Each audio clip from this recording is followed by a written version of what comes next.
NEET paper leak विवाद और संसद में मचे घमासान के बीच जब धर्मेंद्र प्रधान ने अपना पद छोड़ा तो देश के सबसे संवेदनशील यानी शिक्षा मंत्रालय का अतिरिक्त प्रभार सौंपा गया प्रहलाद जोशी को। माननीय प्रधानमंत्री जी ने पूरा विश्वास रख के मुझे ये जिम्मेदारी सौंपा है।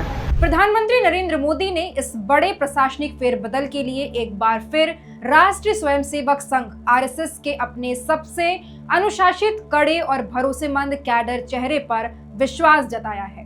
लेकिन सवाल ये है कि आखिर प्रहलाद जोशी है कौन?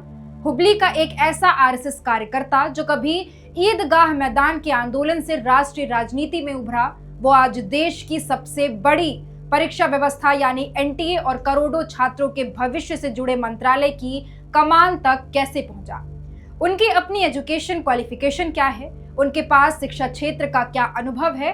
और एक कड़क संसदीय रणनीतिकार के रूप में पहचाने जाने वाले जोशी के सामने इस वक्त क्या क्या बड़ी चुनौतियां हैं? आज के इस एक्सप्लेनर में हम प्रहलाद जोशी के शुरुआती जीवन, उनकी शिक्षा, संघ से जुड़ाव, राजनीतिक करियर और उनसे जुड़े तमाम पहलुओं को गहराई से समझेंगे।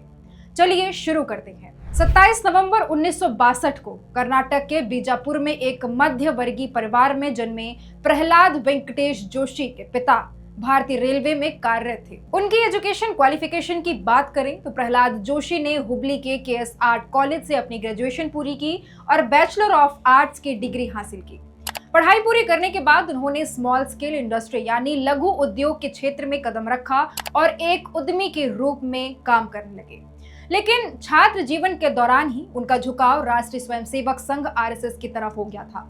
वो संघ की शाखाओं में सक्रिय रहे और धीरे धीरे एक अनुशासित स्वयंसेवक के रूप में अपनी पहचान बनाई। 90 के दशक की शुरुआत में एक ऐसी घटना घटी जिसने उनके जीवन को पूरी तरह राजनीति में मोड़ दिया।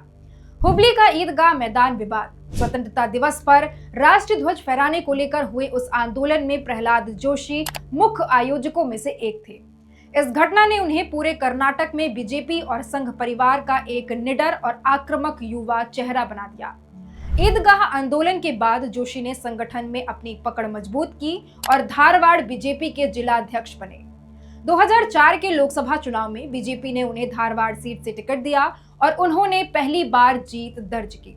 इसके बाद सफर शानदार रहा। 2004, 2009, 2014, 2019 और फिर 2024 जोशी लगातार 5 बार धारवाड़ सीट से जीतकर संसद पहुंचे हैं। कर्नाटक की राजनीति में जहां लिंगायत या वक्कालिगा समुदाय का भारी प्रभाव माना जाता है, वहीं एक ब्राह्मण चेहरे के रूप में प्रहलाद जोशी ने अपनी अलग जगह बनाई। उनकी असली ताकत कोई बड़ी जातिगत वोट बैंक नहीं, बल्कि उनकी संगठनात्मक क्षमता, अनुशासन और पार्टी हाईकमान का अटूट भरोसा रही। 2013 से 2026 के बीच जब कर्नाटक बीजेपी चुनौतीपूर्ण दौर से गुजर रही थी, तब उन्हें राज्य बीजेपी का अध्यक्ष भी बनाया गया था। 2019 में जब मोदी सरकार का दूसरा कार्यकाल शुरू हुआ तो प्रहलाद जोशी को सीधे कैबिनेट मंत्री की जिम्मेदारी दी गई। उन्हें 2 सबसे महत्वपूर्ण मंत्रालय मिले, संसदीय कार्य मंत्रालय पार्लियामेंट्री अफेयर्स और कोयला व खान मंत्रालय यानी कोल एंड माइंस। संसदीय कार्य मंत्री के तौर पर उन्होंने सरकार के कई अहम बिलों को संसद से पास कराने की प्रमुख भूमिका निभाई।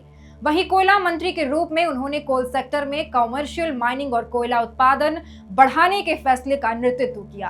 2024 में मोदी 3.0 सरकार आने पर उन्हें खाद्य एवं उपभोक्ता मामले और रिन्यूएबल एनर्जी मंत्रालय सौंपा गया। और अब जब देश में परीक्षा प्रणाली को लेकर बड़ी बहस छिड़ी है, उन्हें शिक्षा मंत्रालय का प्रभार भी दे दिया गया है। एक लंबे राजनीतिक करियर में हर बड़े नेता के फैसलों का विश्लेषण दोनों पहलुओं से होता है। प्रहलाद जोशी के कार्यकाल से जुड़े कुछ ऐसे बिंदु भी हैं जिन पर आलोचकों और विपक्ष का ध्यान हमेशा रहता है। पहला, संसदीय शैली पर बहस। संसदीय कार्य मंत्री रहते हुए जब भी विपक्ष के साथ तीखी बहस हुई या सांसदों के निलंबन की नौबत आई तो विपक्ष ने हमेशा उनके कड़े रुख पर सवाल उठाए। विपक्ष का मानना रहा है कि वो संवाद की जगह कड़े नियमों के तहत काम करना पसंद करते हैं।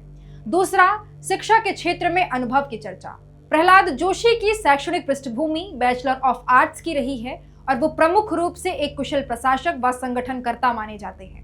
ऐसे में शिक्षा क्षेत्र में उनके प्रत्यक्ष अनुभव को लेकर विश्लेषकों के अपने अपने तर्क हैं। कुछ का मानना है कि प्रशासनिक कड़ाई की जरूरत है, तो कुछ इसे एक चुनौती मानते हैं। तीसरा, स्थानीय राजनीति का समीकरण। 2024 के लोकसभा चुनाव के दौरान कर्नाटक में कुछ स्थानीय समूहों और संतों की ओर से उनकी उम्मीदवारी को लेकर नाराजगी जताई गई थी। हालांकि तमाम चर्चाओं के बावजूद उन्होंने अपने संसदीय क्षेत्र में 5वीं बार जीत दर्ज की। अब सबसे अहम सवाल ये है कि इस मोड़ पर प्रहलाद जोशी को शिक्षा मंत्रालय की जिम्मेदारी क्यों दी गई। राजनीतिक विश्लेषकों का मानना है कि नीट और अन्य परीक्षाओं को लेकर उपजे असंतोष के बीच सरकार को एक ऐसे सख्त प्रशासक की तलाश थी जो बिना किसी हिचकिचाहट के कड़े और पारदर्शी फैसले ले सके। प्रहलाद जोशी की छवि एक अनुशासित और ठोस निर्णय लेने वाले नेता की रही है। उनके सामने अब 3 बड़ी प्राथमिकताएं हैं। पहली, परीक्षा प्रणाली का पुनर्गठन, एनटीए के ढांचे को दुरुस्त करना और सुधारों में लागू करना। दूसरा, छात्रों में विश्वास बहाल करना, पारदर्शी व्यवस्था बनाकर अभ्यर्थियों का भरोसा कायम करना। तीसरा, संसद में समन्वय, आगामी चर्चाओं के दौरान शिक्षा संबंधी सुधारों को मजबूती से प्रस्तुत करना। क्या एक अनुशासित आरएसएस कैडर और अनुभवी प्रशासक के तौर पर प्रहलाद जोशी शिक्षा व्यवस्था के इन बड़े सुधारों को सफलतापूर्वक लागू कर पाएंगे? इस पर आपकी क्या राय है, कमेंट सेक्शन में जरूर शेयर करें। अगर आपको ये वीडियो इन्फॉर्मेटिव लगा हो तो इसे लाइक और शेयर करें और ऐसे ही इन डेप्थ एक्सप्लेनर्स के लिए चैनल को सब्सक्राइब करना ना भूलें। धन्यवाद। जय हिंद।